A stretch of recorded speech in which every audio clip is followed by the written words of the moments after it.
Despite keen interest from several developing nations, BRICS is not open to new members, at least for now. That was the message from the country's chief diplomat ahead of the official opening later today of the two-day summit in Brazil. And while she patted her country on the back for completing all its tasks as chair of the grouping for last year, two outstanding issues remained around the much-vaunted $50 billion new development bank. Questions around its presidency and where the bank will be located.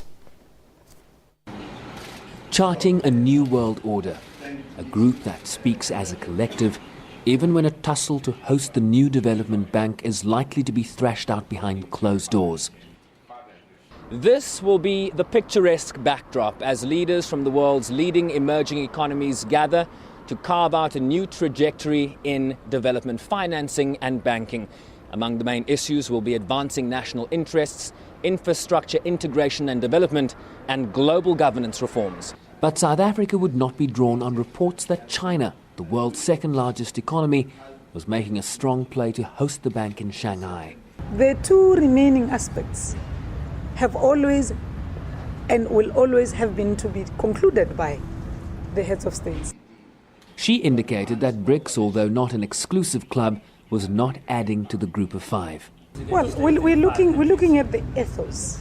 At the moment, there are no admissions of new members that are going to be taking place in the summit. But if you were to look at the Sanya Declaration, yes, this new formation looks at the interests of the five largely developing countries, but also providing a voice for other developing countries in the South. So we've never been just about ourselves.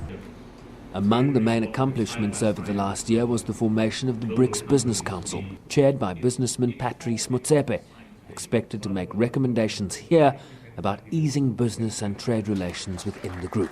I think it's showing that the Business Council has identified a number of concrete areas where, particularly in the area of value-added activities and industrial projects, the BRICS countries can cooperate. And then they've got a number of recommendations as to what governments can do to make business-to-business interaction easier in our respective countries. Davies says they're moving towards identifying comparative advantages within BRICS. It could be beneficiation of our raw materials or other value-added activities, but it's based on trying to establish forms of investment where we each invest in value-added activities in each other's countries, where our trade relations are shaped to a growing and increasing extent by identifying areas where we are complementary rather than directly competitive, and strengthening our trade relations in those kinds of areas. The BRICS summit moves to Brasilia on Wednesday for a retreat with leaders of South American countries, while President Zuma is expected to hold bilaterals with all BRICS leaders here. Shervin Bryceby's SABC News, Fortaleza, Brazil.